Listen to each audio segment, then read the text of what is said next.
진실탐사 엔터테이너 있는 대로 다 까! 최경영의 이슈 오도독. 네, 안녕하십니까. 최경영의 이슈 오도독 시작하겠습니다. 저는 KBS 최경영 기자고요. 오늘 이번 주 한 주는 집권 여당 이야기. 지금 여당 야당 다 집안 싸움 심각하게 벌어지고 있는데, 지금 뭐 밖에서는 사실은 민생, 경제, 뭐 자산 가격 폭락 난리가 아니거든요. 근데 정치권은 지금 집안 싸움의 한창입니다. 이번 주는 집권 여당 이야기하고 다음 주는 민주당 이야기를 좀 하도록 하겠습니다. 국민의힘 먼저 가보겠습니다. 국민의힘 혁신위원 1호입니다. 천하람 변호사 나와 있습니다. 안녕하세요. 예, 전남 순천의 천하람입니다. 예, 순천갑 당협위원장이기도 합니다. 예. 예, 혁신위를 띄웠어요. 아, 네, 우여곡절 끝에 그래도 무사히 잘 뛰었습니다. 그러면 혁신위가 지금 9명이 다 임명이 됐나요? 네, 15명이. 15명이? 예. 15명이군요. 네. 그러면 그 구성은 어떻게 됩니까? 일단 최고위원들이 추천한 게 7명 예. 정도고요. 이제 그 다음에는 이제 최종 위원장이 추천한 게 7명 이런 식으로 되어 있는 것 같습니다. 한 명은? 아마 최종 위원장 본인이겠죠. 최종 위원장 본인. 네. 그 구성이 혁신위원 1호로서 네. 어떻게 평가를 하세요? 혁신을 할 만한 분들이 모여 있어요? 굉장히 탕평 인사를 했습니다. 탕평 혁신위원들이다. 그래서 이게 저는 조금 걱정이 되는 부분도 있기는 있어요. 예. 이게 어찌 보면 사실은 초기에 저 혼자 있을 때 무슨 친 이준석 논란 이런 게 나오지 않았습니까? 그랬죠. 혁신위가 예. 무슨 이준석을 위한 뭐 조직 아니냐 이런 식의 논란이 나오다 보니까 그걸 고려하셔서 그런지 좀 굉장히 이제 폭넓은 인사를 하셨고요. 당내 인사입니까? 당외 인사? 당외 인사도 있지만 주로 당내 인사들이 많습니다. 뭐 예를 들면 국민의당 출신이신 분도 계시고 뭐 자유한국당 때 주로 많이 활동하셨던 분도 계시고 뭐 굉장히 다양한 스펙트럼으로 뽑으셨는데 예. 물론 그게 바람직한 면도 있긴 하지만 이게 한 방향으로 혁신이란 에너지를 모을 수 있을 것인가에 대해서는 뭐 걱정이 되는 부분도 분명히 있습니다. 근데 이제 뭐 토론하고 뭔가 혁신의 방향을 가져갈 거 아니에요? 그렇죠. 그러면 천하람 변호사님 생각은 어떤 식으로 국민의힘은 뭘 혁신을 해야 됩니까? 저는 그냥 간단하게 얘기하면요. 예. 제 친구한테 국민의힘에서 정치하는 걸 추천할 수 있는 당이 됐으면 좋겠어요. 예. 예. 핵심적인 내용이네. 그러니까 예. 만약에 지금 제 친한 친구가 지금 특히 또 순천 갑이니까. 네, 아니 뭐 꼭 호남에서 정치하는 게 아니라 그냥 국민의힘에서 정치하겠다고 해도 그게 친구한테도 야 우리 당에서 한번 정치해봐. 그렇죠. 그럴 당. 그러니까 특히 어떻게 보면 어떤 비전이나 소신, 능력 있는 친구라면 저는 참 걱정이 많이 될 것 같아요. 반대로 권력에 줄 잘 서고 양지를 잘 찾아다니고 돈과 시간이 넉넉한 친구라면은 그래 뭐 우리 당에 와서 한번 해봐라. 제가 자신 있게 추천할 수 있을 것 같은데 예. 그런 어떤 줄타기에 능하지 않고 예. 미래 비전이나 소신만 강한 친구가 저희 당에 와서 정치 한번 해보겠다라고 했을 때 제가 지금 선뜻 와서 해봐라. 라고 할 수 있겠는가? 저는 그래서 그런 당을 좀 만들고 싶다라는 생각을 강하게 갖고 있습니다. 지금 당장은 그런 당이 아니다. 뭐 과거에 비해서는 많이 나아진 것 같기는 합니다. 그렇지만은 제가 사실 지난번에 지방선거 공천관리위원도 했었는데요. 과연 우리가 각 사람들의 능력과 소신을 제대로 평가할 수 있는 시스템을 갖추고 있는가? 그러니까 제가 이런 표현을 씁니다. 이제 이준석 대표가 PPAT라는 걸 도입을 했기 때문에 그게 우리 입시로 치면은 약간 수능 최저 학력 기준 같은 거예요.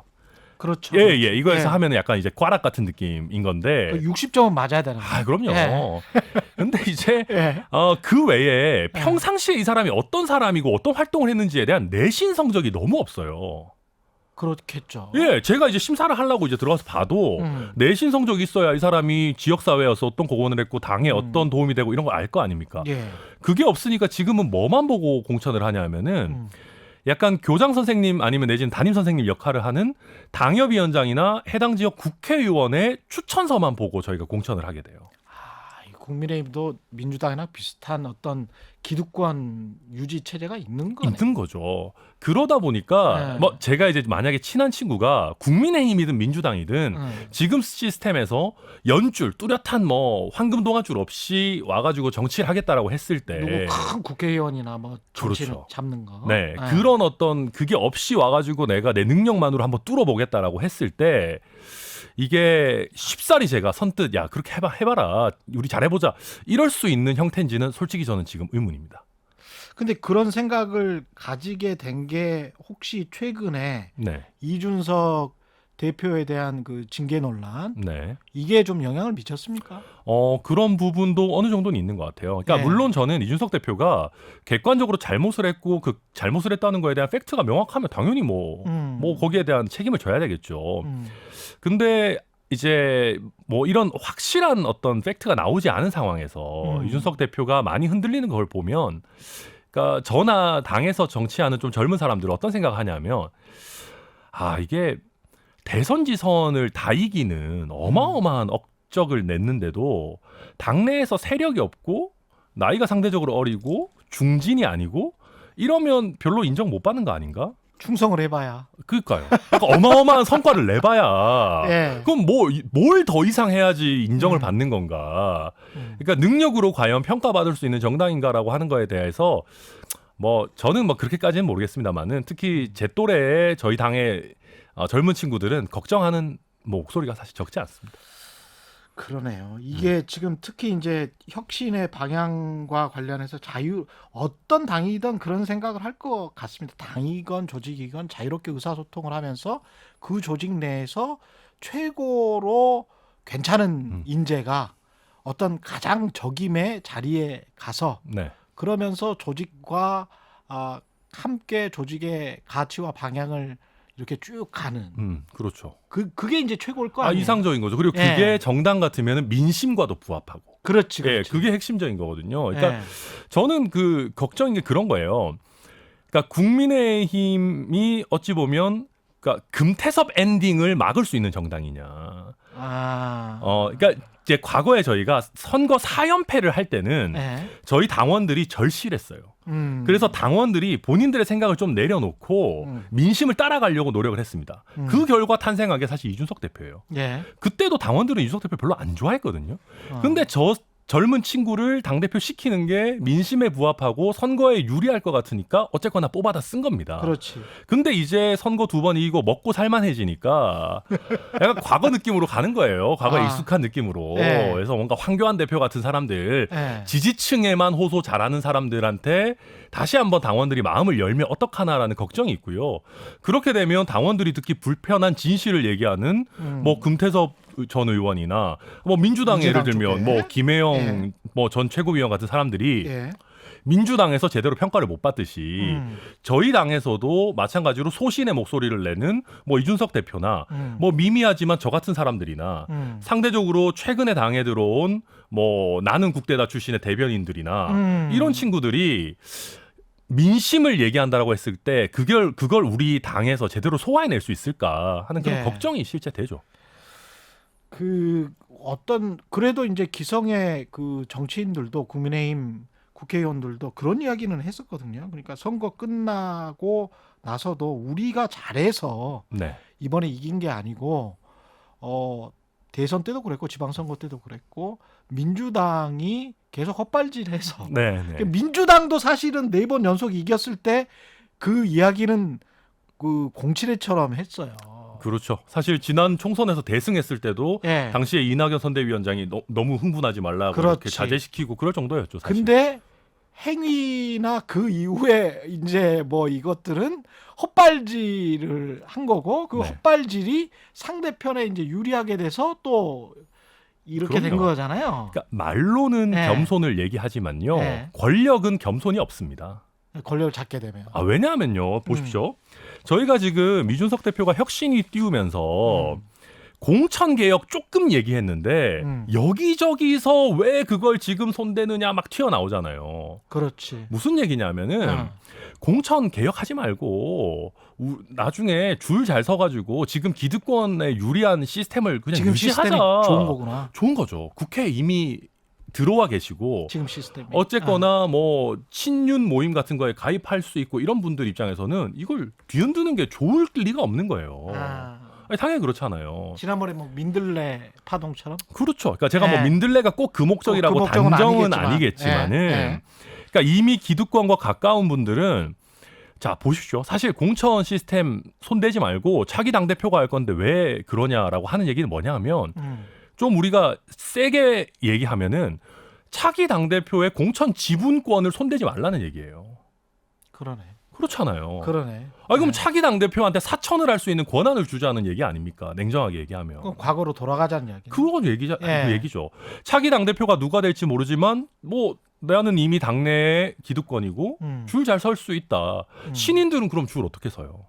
그렇지. 줄 못 서는 거죠. 신인 발굴은 어떻게 하나. 그러니까요. 그러니까 그때 가서 그냥 일부 몇 명만 얼굴 마담식으로 해가지고 그냥 약간 이제 쇄신하는 느낌만 내면서 주로는 그냥 당대표 그때 당시 당대표에 잘 보여서 가는 시스템을 만들자는 건데 그거 자체가 국민들한테는 굉장히 오만하게 보인다는 겁니다. 아무리 말로는 뭐 저희가 잘해서 이긴 게 아닙니다. 뭐 저희 겸손하겠습니다. 말로는 누가 그걸 못해요. 그러네. 예, 과거의 모습을 답습하면 뭐 과거에 망했던 시나리오가 또 나오는 거죠. 근데 지금 저 뭐 윤핵관 이렇게 부르는 걸 저는 별로 좋아하지는 않습니다만 하여간 예. 윤석열 대통령과 친하다라고 스스로 약간 윤핵관 호소인 같은 분이 있는 것 같아요. 예. 그런 분들 아니면 언론에서 뭐 그 정도면 친하다라고 생각하는 분들과 네. 이른바 그 이준석 라인이 있는지 없는지는 모르겠습니다만 네. 이준석 당 대표 밖에서는 어떻게 보면 좀 거의 혼자인 것 같기도 한. 이준석 라인은 예. 이제 썩은 동아줄이죠. 제가. 썩은 동아줄이다. 그러니까 이게 왜 일단은 동아줄 개념에서는 썩은 동아줄입니다. 그래서 사람들이 저한테도 뭐 이준석 개니 이런 식의 얘기를 하는데요. 예. 멍청이가 아니고서는 이준석 개를 하면 안 됩니다. 아 정말로. 그렇지. 왜 그러냐면요. 예. 제가 이거를 약간 오해를 좀 줄이기 위해서 얘기 드리면 이준석의 정치적 동지는 할 수 있습니다. 본인의 판단에 따라서. 근데 이준석이 과거와 같은 형태 예를 들면 그 사람한테 공천 주고 특혜 주고 하는 형태의 사천을 하는 그럴 수가 없지. 당대표가 아니에요. 왜냐하면 제가 직접 경험을 했는데 그것도 같이 지향점이 다른 거 아니에요? 그렇죠. 예. 네, 그런 거를 본인이 할 생각도 없고 하지도 그렇지, 않아요. 그렇지. 그러니까 제가 이번에 지방선거 공천관리위원 했는데요. 나는 국대다 출신의 신인규 변호사라고 있어요. 예. 거기 이준석 대표랑 친합니다. 예. 거기가 송파구청장 공천해가지고 송파에서는 이준석 대표가 여기 막 전략 공천해줄 거다 뭐 온갖 소문이 막 떠돌았어요. 근데 저한테 이준석 대표가 단 한 번도 신인규 잘 봐줘라라고 신인규의 시옷도 꺼낸 적이 없어요. 전화도 온 적도 전화도 한 번도 온 적 없고요. 공천 전 과정을 통틀어서 이 사람 잘 봐줘라라는 얘기를 단 한 번도 한 적 없습니다. 그분은 공천이 됐습니까? 안 됐습니다. 경선했는데 경선에 졌어요. 그랬구나. 네, 그러니까 제가 얘기 드리는 거는 그래서 이준석 대표는 과거의 그런 어떤 동아줄 개념의 당대표랑은 완전히 달라요. 그렇기 때문에 역설적으로 세력도 별로 안 생기는 겁니다. 그러니까 진짜로 능력주의를 하고 싶은 거구나. 그렇죠. 그러니까 이제 저 같은 사람들, 그러니까 저는 이준석 개라고 제 스스로 생각하지 않지만 저는 순천에 있고 다음번에도 순천에 출마할 거기 때문에 개가 별로 필요 없어요. 네, 가치나 지향점은 비슷할 수 있다. 어느 정도는. 특히 이준석 대표가 호남을 위해서 노력하는 지점에 있어서는 저는 제가 그 점에 있어서는 이준석과의 정치적 동지라고 생각하는 거지. 저는 제가 스스로 이준석 밑에 있다고 생각하지도 않아요. 뭐 이준석이 시킨다고 제가 고지고대로 할 생각도 없고요. 그렇지. 그러니까 그런 점에서 과거에서 말하는 이준석 개라는 거는 솔직히 거의 없거나 미미하다라고 봐야 되고 다만 이준석 대표가 스피커로서 볼륨이 굉장히 크지 않습니까? 그럼 많이 쌓아왔죠. 예, 쌓아왔고 그러니까 이제 겉으로 언론에서 보기에는 윤핵관 대 뭔가 이준석 내지는 이준석 개 이런 식의 프레임을 짜지만 냉정하게 놓고 봐서 이준석 대표는 당내 세력도 거의 없고 세력을 만들기 위한 과거 형태의 노력도 하지도 않아요. 그 젊은 정치인들의 고민이 뭐 참 많겠습니다. 지금 들어보니까 예, 여러 가지가 본인들이 또 생각하는 그래서 왜 정치를 시작했는지 그 생각을 굉장히 많이 가지고 있을 텐데 현실은 또 그 과거의 프레임 그대로 거의 그대로죠. 네. 그래서 뭐 혁신을 하려고 하면 그걸 또 이제 뭔가 좀 안 좋은 눈길로 그렇죠. 너희들이 당 장악하려고 그러느냐. 그렇죠. 이준석 스타일의 젊은 사람들을 대거 등용하려고 하냐. 아, 저는 그런 얘기 하고 싶어요. 아, 아니 능력 있는 젊은 사람들이 많이 당에 들어오는 게 나쁜 겁니까? 그러니까 좋은 거죠. 그 사람들이 이준석 네. 말만 졸졸졸 따라다니고 이준석이 하면 틀린 얘기라도 맞습니다 박수치고 하면 그건 잘못된 거지만 그렇지. 그게 아니라 과거의 연줄 중심에 누구 당협위원장 밑에 가서 가방 들어주고 뭐 막 당에서 윗사람을 따라다녀가지고 성공하고 이런 형태가 아니라 내가 내 능력으로 한번 승부 보겠다 인정받아 보겠다라고 하는 욕심 있고 능력 있는 젊은이들이 당에 많아지는 거는 결코 나쁜 게 아니거든요. 예. 근데 이제 윗분들이 보시기에는 야 요즘 애들 왜 이렇게 되바라졌냐. 옛날에는 뭐 우리가 오라 그럼 오고 가라 그럼 가고 뭐 함부로 언론에다가 인터뷰도 잘 안 하고 조용히 지내고 당에서 희생하는 젊은이들이 많았는데 왜 요즘 애들은 다 희생은 안 하고 뭐 자기 정치하고 뭐 언론 나가가지고 떠벌떠벌거리고 왜 이렇게 소위 말해서 싸가지가 없어졌냐라는 얘기를 하시는 거예요. 그분들 관점에서는. 예. 근데 싸가지가 있는 청년들이 과연 우리 정치 발전에 무슨 역할을 했습니까? 그 조직 수능만 잘못하면. 그럼요. 예. 그러니까 이제 민주당에도 그런 얘기 하는 거잖아요. 586 물러나고 났을 때 뭐 김남국, 장경태 뭐 이런 누가 남았냐. 네, 뭐 이런 분들이 그럼 과연 무슨 목소리를 낼 거냐 하는 거잖아요. 약간 싸가지 없더라도 자기 소신을 얘기하고 바뀐 세상에 맞는 새로운 아젠다를 얘기할 수 있는 게 진짜 청년의 당내에서의 역할이지. 그렇죠. 윗분들 얘기 뭐 잘 들을 거면은 뭐 젊은 사람들 그럼 필요 없다라고 아예 솔직하게 얘기하든지. 뭐 젊은 세대든 나이든 세대든 사실은 개인적으로 본인의 소신을 이야기를 해서 사람들을 설득해서 세를 규합하면 그게 자기 정치가 되는 거 아니에요? 당연하죠. 예. 그러니까 저는 그렇게 생각합니다. 자기가 플레이어가 되기 위해서 내가 자기 이름을 걸고 정치하는 사람이라면은 어떻게 하면 동아줄을 잘 잡을까 아니면 누구를 위해 잘 봉사할까라고 고민하는 사람보다는 자기 소신을 제대로 펼치고 내 이름을 떨쳐보겠다라고 하는 사람이 그런 다양성이 있는 정당이 많아야지. 다양성이 그렇죠. 많아야지 그 정당이 사실은 생명력이 있는 거고요. 예. 그게 저는 그래서 이준석 대표가 당대표 당선되고 그런 얘기 했잖아요. 뭐 비빔밥 뭐 이런 얘기 했잖아요. 예. 한 정당에 모두가 다 밥만 있으면 얼마나 맛이 없겠어요. 예. 그러니까 거기에 뭐 이런저런 종류별로 다양한 채소도 있고 각자 다른 목소리를 내고 그게 또 하나의 조화를 이뤄야지만 그 당이 맛있는 정당이지 맛깔나는 정당이지. 뭐 청년들 와가지고 그냥 너네는 밥의 역할만 해 그냥 우리 밑에 깔려만 있어. 이래가지고 이게 무슨 의미가 있겠습니까? 갑자기 그 책 제목 생각나네요. 민주주의가 뭐 회사 문 앞에서 멈춘다라고 하더니 민주주의가 한국 정당 문 앞에서 멈추는 건 아닌가 뭐 이런 생각도 들고. 근데 이제 그 이준석 그 당대표와 관련된 의혹 이미 이제 윤리를 했고 정무실장이죠. 네. 예. 징계 절차를 개시를 해서 어떤 결과가 나올지는 모르겠지만 이준석 당대표 입장에서 봤을 때는 이미 내상을 입을 대로 입은 거 아니에요? 많이 입었죠. 그러면 어떻게 예상을 하세요? 2주 후에 네. 뭔가 이제 결과가 나와서 가령 뭐 경고 이상의 뭐가 나왔다라고 하면 이준석의 정치는 끝나는 겁니까? 그거는 저는 예. 윤리위에서 얼마나 강력한 근거를 제시하느냐에 달려 있다고 생각합니다. 만약에 윤리위가 근거가 흐릿한데 그걸 들이대면서 당원권 정지 이상의 사실상 당대표를 쫓아내는 결정을 한다. 그러면 저는 오히려 역풍이 불 수도 있다고 생각합니다. 당원권 정지 이상의 징계를 해야 이제 대표가 사실 그렇죠. 네, 물론 이제 경고 정도는 괜찮고 경고도 물론 뭐 많이 타격은 입겠지만 일단은 당대표에서 물러날지 여부는 뭐 그때 가서 봐야 될 겁니다. 그리고 역설적으로 설령 경고를 하거나 아니면 뭐 징계를 안 하더라도 이준석 대표가 명확한 비위가 있다라는 사실이 드러난다면은 또 이준석 대표 타격을 받을 겁니다. 그렇죠. 그거는 뭐 경찰 수사가 있어야 되니까. 그럼요. 그래서 저는 모든 것은 결국 국민들이 어떤 식으로 판단할 것이냐, 그 국민들 판단에 도움이 되는 근거를 윤리위가 얼마나 제대로 내놓을 것이냐, 저는 거기에 달려 있다고 보고요.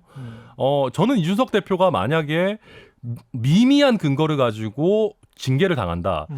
저는 이게 이준석 대표의 정치에서 길게 보면 도움이 될 수도 있다고 생각합니다. 미미한. 근데 사실 그게 지난해 12월인가 이제 가세연에서 나왔었을 때도 어떤 그때는 이제 윤석열 지금 대통령 음. 당시에 후보와 이준석 당대표가 그렇게 별로 사이가 안 좋고 왔다 갔다 뭐 이럴 맞아요. 그때 때였잖아요. 막 잠행해가지고 예. 저희 지역에도 오고 막 예. 그래 난리 났을 때였죠. 그래서 예. 사실 여의도 정가에서는 이제 그때 그 가세연의 그 유튜브 방송이 음. 어떤 사인인가? 뭔가 검찰발 예. 정보가 나온 거 아니냐 예. 이런 얘기들이 돌았죠. 그러면서 이제 뭐 어떤 정치적인 배경이나 의도가 있는 거 아닌가? 음. 뭐 이런 이야기가 좀 왔다 갔다 했잖아요. 네. 지금도 그런 어떤 의심이 있는 겁니까? 혹시? 저는 그걸 좀 다 층위를 나눠서 봐야 되는 것 같은데요. 음.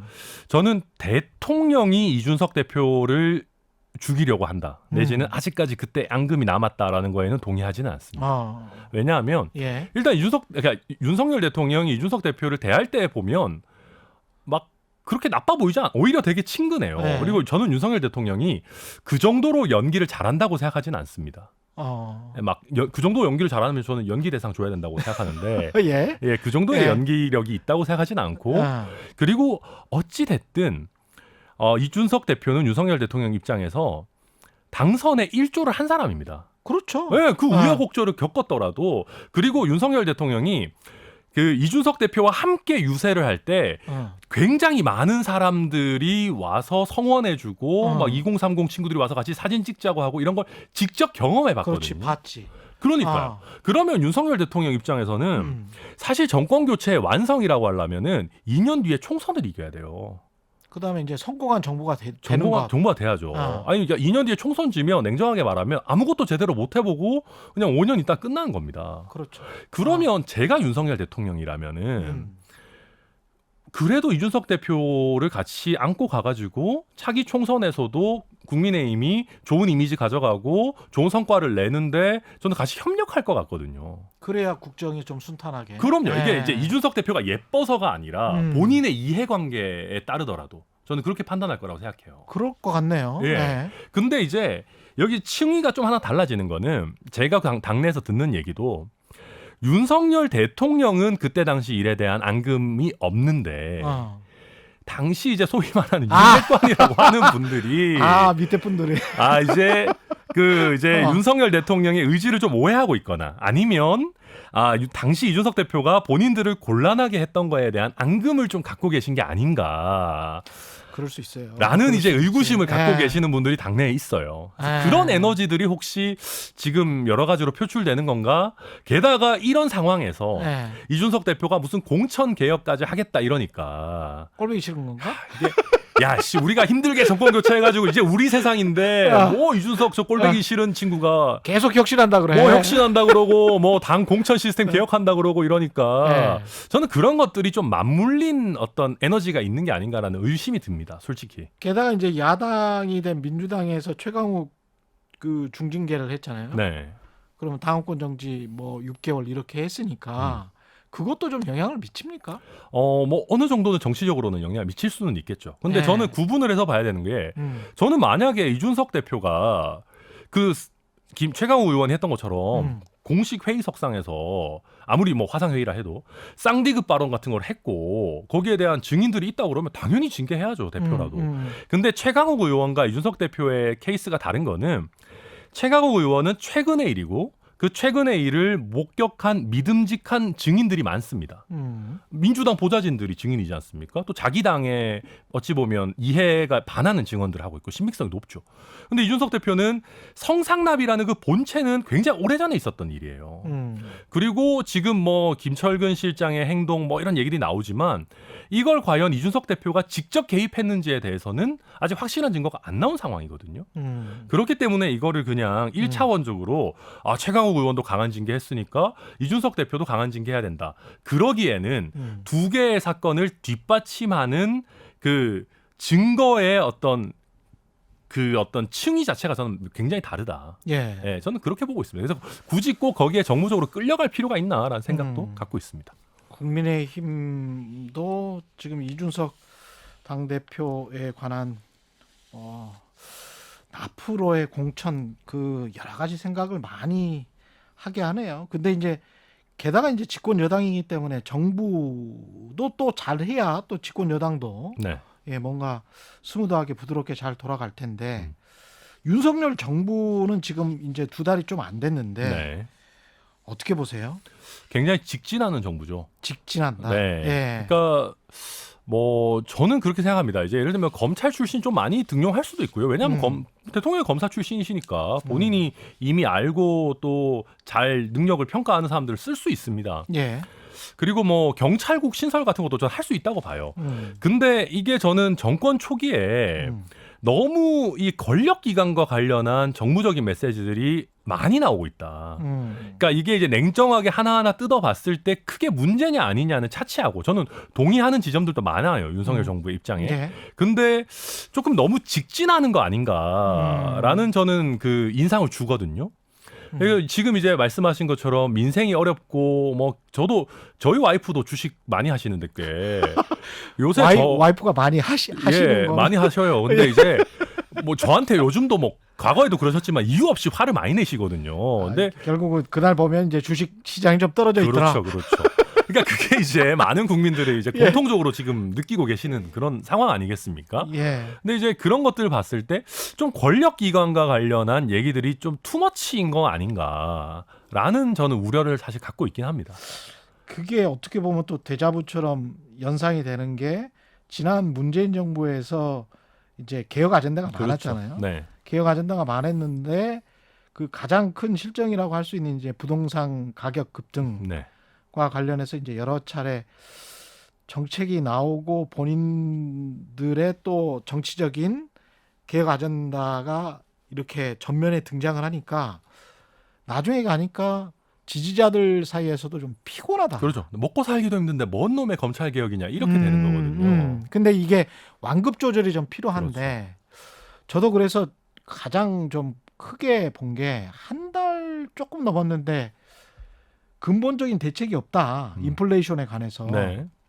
대통령이 이제 그렇게 이야기를 하니까 사실은 경제적으로 보면 맞아요. 맞는 말이죠. 예. 함부로 손대다가 더 망할 수도 예, 있습니다. 거시경제가 뭐 경기 순환 사이클이라는 게 있으니까 정부가 할 수 있는 게 없고 한국은행이 이제 통화정책 정도 조율하는 게 맞긴 한데 이 메시지가 그러면 얼마나 대통령이 노력을 하고 그렇죠. 한 달여 만에 근본적인 대책이 없다라는 말을 저렇게 가볍게 던지면 국민들이 어떻게 생각할까? 그렇죠. 주식시장은 계속 고점 대비 뭐 한 40% 가까이 떨어져 버리는데 그렇죠. 그래서 아젠다 설정이 사실 중요한 거거든요. 네. 그러니까 무슨 말이냐면 우리가 사실 정부 부처가 많고 공무원 네. 얼마나 많습니까? 그러니까 합리적으로 생각해 보면 뭐 이런저런 다른 아젠다들을 하더라도 네. 기재부라든지 뭐 이런 데서는 뭐 국토부라든지 이런 데서는 민생을 챙기고 있겠거니라고 저희가 생각할 수 있습니다. 왜냐하면 거기 있는 공무원들이 놀고 있진 않을 테니까요. 그렇지. 근데 국민들께서 맨날 뉴스 나오는 게 뭐 권력기관이 어떻게 되고 뭐 이런 식의 얘기고 뭐 여당 최고위원회에서 막 악수 패싱하고 이런 거 나오고 하면은 그런 생각을 못 하시게 돼요. 맞아. 국민들께서는 이 시간에도 기재부는 자기가 할 도리를 하고 있겠구나라는 생각이 잘 안 듭니다. 그리고 실제로 기재부에서도 이런저런 물가 관리와 관련해서 뭐 대응하고 뭐 이런저런 거 언론에다가도 공개하고 하는데 그 메시지들이 크게 안 다가와요. 마찬가지로 저희도 문재인 정부 굉장히 크게 비판했었지만 문재인 정부의 기재부, 문재인 정부의 국토부가 계속 놀고 먹기만 했겠습니까? 열심히 일했겠죠. 뭐라도 했겠죠. 네. 근데 그런 게 뭐 검찰 개혁, 언론 개혁 이런 거에 가려서 안 보이는 거거든요. 묻혀버리지. 그렇죠. 네. 그래서 저는 그런 어떤 메시지 관리, 어떤 아젠다를 어떤 형태로 국민들께 공개할 것인가라고 하는 거를 사실 좀 더 면밀하게 봐야 된다라는 생각이 있는 거죠. 그렇게 생각을 해보면 조금 그 도어스텝 뭐 브리핑이라고 해야 네. 되죠. 그 출입 기자단과 출근길에 만나서 이렇게 이런저런 이야기를 하고 그날 아침에 네. 쫙 그게 이제 뉴스가 돼서 하루 뉴스의 한 절반 정도가 그걸로 되는 것 그렇죠. 같은 특히 정치 뉴스의 네. 한 3분의 1은 차지하는 건 진짜 제일 큰 절반. 피해자가 이제 청와대 대변인이죠. 예. 예, 누군지도 모르겠어요. 예. 강인선 대변인인데 네, 그렇죠. 옆에 계시다가 음. 이렇게 쭉 들어오는 모습을 보면 옆에 계시다가 슬그머니 슬그머니 빠지죠. 빠져요. 네. 그리고 이렇게 쭉 들어와서 말씀을 하시는데 이게 좀 그 또 말이 상당히 좀 노무현 대통령 비슷한 느낌의 소탈하고 또 직선적인. 직선적인. 네, 맞아요. 그러니까 이게 특히 뭐 이런 것들, 그다음에 안전 문제 빼고는 다 무슨 규제 뭐 이런 것들 원전과 네. 관련해서도 그렇고 이게 아주 정교하게 메시지를 내야 되는데 네. 저게 무슨 말이지? 저희 그러면 안전을 그냥 국민 안전은 괜찮다는 이야기인가? 뭐 이렇게 들리는 경우가 굉장히 많고. 근데 저도 네. 저도 네. 그 도어 스태핑 보면서 네. 대통령께서 이거는 조금 요렇게 말씀하시지 뭐 이런 생각 들 때 있어요. 네. 당연히 뭐 있죠.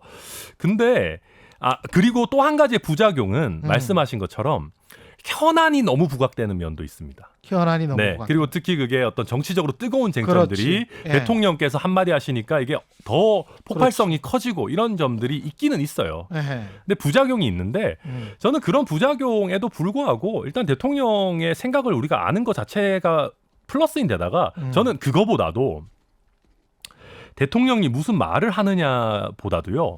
대통령이 그걸 매일 준비한다라는 게 더 의미 있다고 생각해요.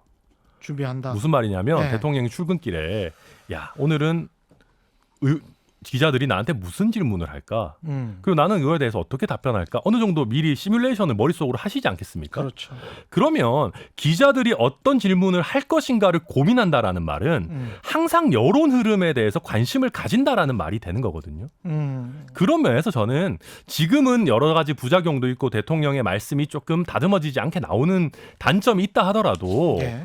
저는 그 대통령이 여론을 항상 신경 쓰고 요새 뭐가 이슈지를 계속 팔로우 한다라는 것만 해도 저는 어마어마한 장점이라고 생각합니다. 그런 측면도 있죠. 그다음에 기자들 의견 질문을 많이 받아준다는 거 그거는 좌우지간 좋은 거라고 생각을 하는데 네.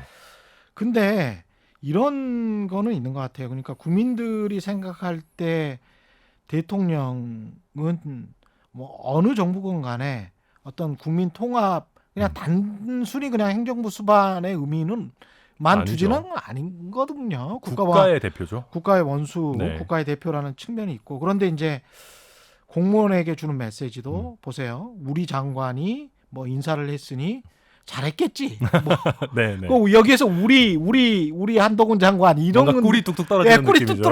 뚝뚝 떨어져. 그다음에 이제 경찰에 관해서는 쟤도 국기문란 아니야? 뭐 이런 거잖아요. 네. 예?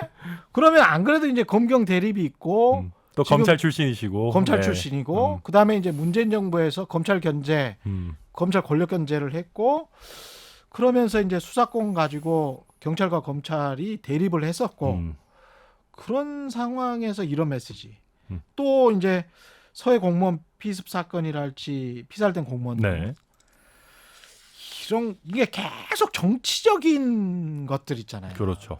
그러니까 원전도 사실은 산업적인 걸나 에너지 믹스로 보자면 상당히 매력적이죠. 그럼요. 종합적인 이슈거든요. 네네. 종합적인 이슈인데 이것도 또 너무 정치적으로 가는 것 같고 에너지 믹스라고 생각을 하면 사실 이제 한국전력의 전기값 문제뿐만이 아니고 신재생 에너지는 어차피 또 해야 되거든. 네. 예. 그러니까 이런 것들이 이제 한쪽 방향으로 너무 치우치게 몰아버리는 것 아닌가. 그러면 그 지지율에도 분명히 영향이 있을 텐데 국민 통합적인 쪽으로 자꾸 아젠다를 가야 지지율이 높아질 텐데 그래서 지지율이 지금 조금씩 좀 위험한 게 아닌가 그런 생각은 어떻게 생각하세요? 저는 일단은 대통령의 본인의 아젠다가 있고 본인의 공약이 있고 또 저희 당의 어떤 정강 정책들도 그렇겠지. 있습니다. 예. 그러니까 방향성이 아예 없을 수는 없어요. 그렇겠지. 뭐 예. 그 여론의 흐름에 따라서 저기 갔다가 여기 갔다 하는 거는 그 뭐 그런 거 잘하시는 분 있지 않습니까? 예. 이제 유석 대표가 대표적으로 싫어하는 그분이 하는 정치이고, 예. 그러니까 본인의 방향성은 있어야죠. 본인의 방향성을 가지고 그걸 반대하는 국민도 어찌 보면 효율적으로 설득해내야 되는 것이고, 내가 반대하는 국민의 마음도 얻어야 되니까 이것도 안 하고 저것도 안 하고 그냥 아무것도 안 하겠다라고 할 수는 없는 겁니다. 그리고 그거 맞아. 예. 그리고 윤석열 대통령이 예를 들면 과거에 비해서 네. 굉장히 통합적인 행보를 하는 부분들도 많아요. 예. 뭐 예를 들어 상식의 영역이긴 합니다만 5.18 민주화 운동 같은 경우에 이제 저희 당 전원 참석하고 노무현 전 대통령에 대해서도 굉장히 이제 본인이 존경하는 마음을 표현하고 이런 이제 통합적인 행보가 있는 것이고 다만 이제 정책적으로 본인이 갖고 있는 정책적 아젠다는 밀고 가는 건데 예. 말씀하신 것처럼 그 반대하는 국민을 설득하는 작업이 조금 더 정교하게 이루어질 필요는 있는 것이죠.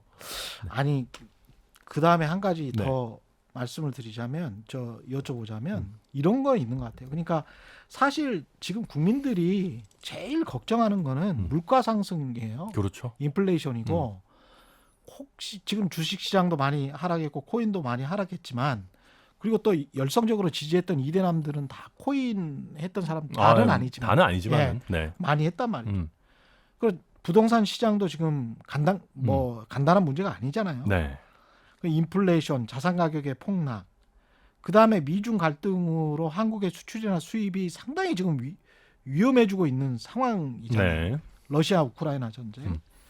그 다음에 남북은 계속 대립돼 있고. 근데 나오는 메시지가 어려운 문제, 굉장히 어려운 문제고 정교하게 터치를 해야 되는 문제들인데 인플레이션이나 이런 것들과 관련해서는 자산 가격 폭락과 관련해서는 사실은 언급을 안 해요, 대통령이. 그렇죠. 근본적 대책이 없다. 뭐 이렇게 말을 해버리고. 그래서 제가 이제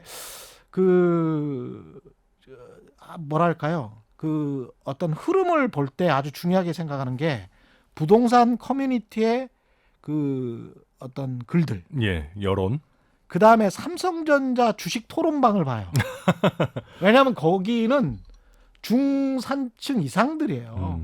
근데 그 다음에 이제 그 이해관계에 굉장히 민감한 분들이 주식 토론방에 있기 때문에 그걸 보면 지금 여당이 뭔가 잘못 생각하고 있는 것 같아요. 그러니까 주식 토론방 예. 보면 이제 그 10년을 사실 볼 수 있죠. 우리 그 여론 예.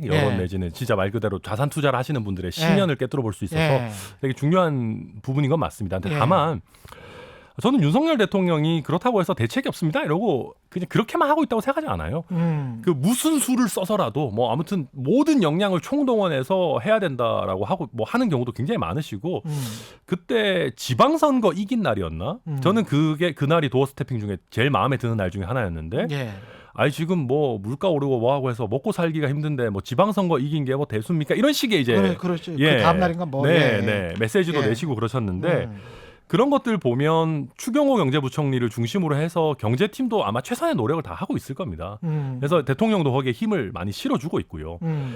그래서 지금 이제 저는 여론 뭐 물론 중요하다고 생각하는데 중요한 거는 도어 스태핑에서 주로 정치적인 현안에 대한 질문이 집중이 되니까 대통령의 메시지도 그런 게 많이 나오는 건 맞는 것 같아요. 그러면 대통령께서도 경제장관 회의라든지 뭐 경제 관련 수석보좌관 회의라든지 지금 뭐 수석보좌관 회의라는 명칭을 안 쓰는지는 모르겠습니다만 그런 것들을 조금 더 적극적으로 해야 된다라는 말씀에는 저도 공감하고 그렇지만 대통령이 뭐 아무것도 안 하고 있지는 않을 겁니다. 그렇지는 네. 않겠죠. 예. 예. 그 김건희 여사는 이제 전면에 등장을 한 거라고 봐야죠. 봐야죠. 네. 네. 그게 득이 됩니까? 대통령에게 어떻게 보세요? 김건희 여사 같은 경우는 사실은 일단 언론 주목도가 너무 높습니다. 그러니까 그거는 여러 가지 이유가 있습니다. 일단 그거는 이 김건희 여사 갖고 있는 이미지의 문제도 있고 또 한 가지는 과거에 조용한 내조를 하겠다라고 말했기 때문인 것도 있습니다. 왜냐면 왜 조용한 내조 하겠다고 해놓고 이런 활동을 많이 합니까? 라는 얘기가 자연스럽게 나오는 거거든요. 그 대선 때. 대선 때 그런 약속을 하시기도 하셨고 또 약간 이제 과거의 대통령 배우자들과 조금 다르게 굉장히 화려하신 스타일이잖아요. 그렇죠. 예, 그러다 보니까 굉장히 언론 주목도가 높아서 저는 그래서 지금 정권 초기에 대통령 배우자가 받아야 될 언론의 관심을 저는 이미 초과했다고 생각합니다.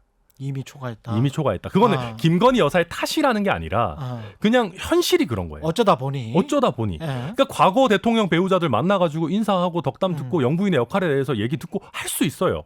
얼마든지 할 수 있는 일인데 그걸 어떻게 하다 보니까 너무 많은 관심치를 가져가 버렸어요. 근데 이제 그 사실은 대선 때 뭐 도이치모터스 주가 조작 네. 사건이랄지 학력 뭐 부풀리기라든지 네. 이런 것도 사실은 대학이나 수사 당국에서 완전히 결론이 난 거는 아니잖아요. 그렇죠. 그러면 그게 이제 나중에 뭐랄까요?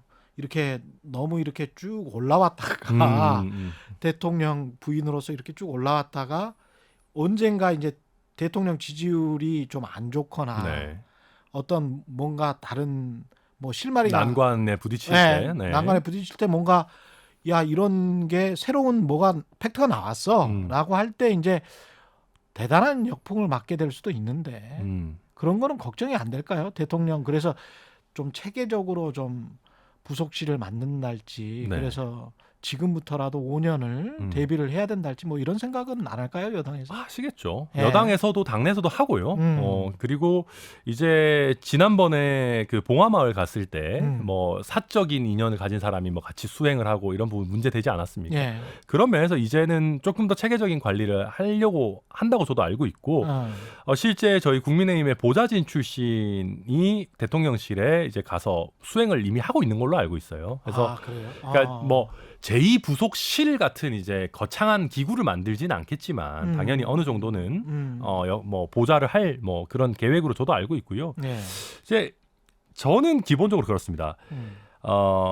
김건희 여사 최근에는 뭐 조금 활동도 줄이시는 것 같은데 당분간은 대통령 배우자로서 꼭 참석해야 되는 일에 충실하신 게 맞지 않나. 그리고 또 한 가지 저는 김건희 여사에 대한 비호감도를 높이는 중요한 요인 중에 하나가 팬클럽이라고 생각하거든요. 네. 이 팬클럽 이 사람들이랑은 빨리 좀 관계를 정리하셔야지 불필요한 오해가 안 나오지 않겠나라는 그런 뭐 걱정 어린 생각도 갖고 있습니다. 그리고 마지막으로 네. 이준석 대표와 배현진 최고위원은 왜 이렇게 싸웁니까? 그 두 분이 예. 제가 알기로는 예. 뭐 평소에 사이가 나쁘지 않은 걸로 알고 있거든요. 저도 그렇게 들었는데. 예. 근데 이제 지금 보면은 이준석 예. 대표도 확실히 좀 많이 불쾌해 하는 것 같아요. 예. 그 손을 막 거의 거칠게 쳤고. 네, 그게 막수를 피하는 건데 무슨 거의 네. 무슨 당랑권 하듯이 예, 뭐 기술이 나오더라고요. 그다음에 갑자기. 이제 칠 때도 팍 쳤어요. 배현진 최고위원이. 어깨 스매싱하고 어깨 스매싱 그러더라고요. 진짜 제대로 했어. 아니 그래서 저는 이런 걸 보면서 아니 일단 집권 여당의 최고위원회가 이 정도로 재밌으면 안 된다. 이거 너무 다이나믹하다. 너 누가 봐도 과해요. 네. 게다가 김용태 최고위원은 이걸 어떻게든 잘 포장해 보겠다고 방송에 나와가지고 네. 배현진 최고위원이 이준석 대표가 진짜 마음에 안 들었으면은 목을 쳤을 거다 뭐 이딴 소리 하더라고요.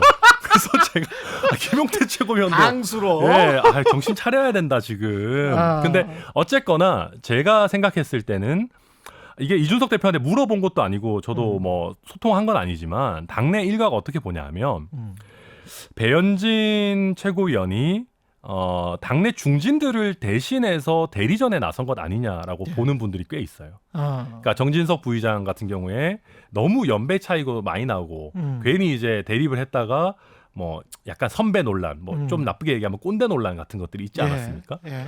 이제 그러다 보니까 동년배인 배현진 의원이 그 대립각을 세우는 역할을 맡은 거 아니냐라고 얘기를 하는 분들이 계세요, 당내에. 예. 그러니까 저도 뭐 그 내막을 모르기 때문에 제가 단정을 할 일은 아니지만 그리고 이준석 대표가 이렇게 생각하고 있는지 여부도 저도 모르지만 그러니까 만약에 그렇게 놓고 본다면은 저는 만약에 정말 그런 거라면 이거는 그렇게 건강한 일은 아니다. 네, 생각은 듭니다.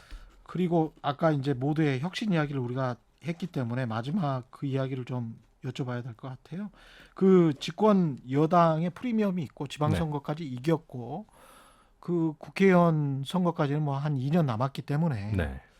그래도 이제 국민의힘이 그런 생각을 가질 수도 있을 것 같아요. 그래도 2년 뭐 민주당이 저렇게 헤매면 또 괜찮겠지. 우리는 조금만 못하고 저쪽에서 많이 못하면 뭐 괜찮은 거 아니겠어? 이런 생각을 하지 않을까요? 그게 이제 수십 년간 계속되고 있는 감나무 밑에 입 벌리고 있는 정치죠. 민주당은 윤석열 정부에서 큰 실수 나온다. 이제 그것만 나오면 한 번에 역전할 수 있다라고 생각하고 계신 거고.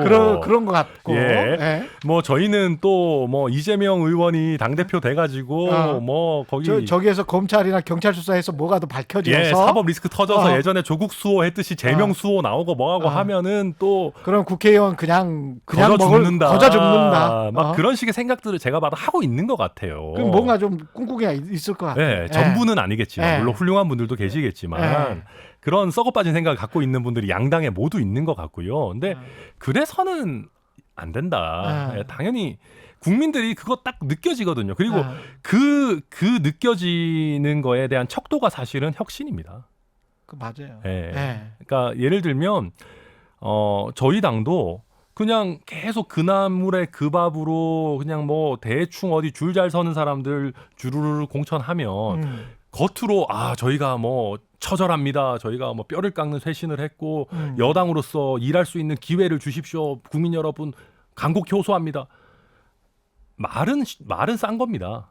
행동이 처절하지 않은데 그렇지. 국민들은 네. 무슨 그런 생각 하시겠어요. 네. 네. 그래서 그런 면에서 저희가 지금 아직 수위는 뭐 나오지 않았지만 최고위원들이 각자 추천해서 혁신위원회 꾸리겠다라고 하는 정도에서도 벌써부터 당내 잡음이 나온다라고 하는 거는 저는 당내에서 아직 배부른 게 저는 꺼지지 않았다. 네, 그런 걱정이 벌써부터 되고요. 예. 네, 그런 면에서 저희가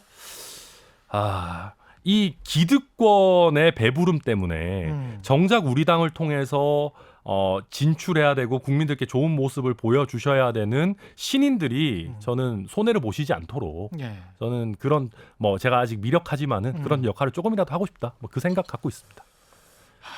예. 오늘 뭐 국민의힘 지지자들이건 민주당 지지자들이건 비슷한 구석이 있는 것 같아요. 저도 가끔 이렇게 생각을 해보면 여의도에 계시는 그냥 10년차 직장인을 추첨으로 뽑아도 국회의원 지금의 여야 국회의원보다 잘하지 않을까? 저는 압도적으로 잘할 거라고 생각합니다. 예. 네. 그런 생각을 가끔 하고 여의도를 네. 빙빙 돌고 있는 구석이 있는데 하여간 정치인들이 조금 좀 반대만 하지 말고 예, 뭐 합으로 가는 그런 정치가 됐으면 좋겠고 예, 오늘 국민의힘 혁신위원 천하람 변호사였습니다. 고맙습니다. 아유, 감사합니다. 예, 최경영의 이슈 오도독 저는 단단한 껍질에 쌓여있는 궁금한 이슈를 들고 다음 시간에 다시 돌아오겠습니다. 고맙습니다.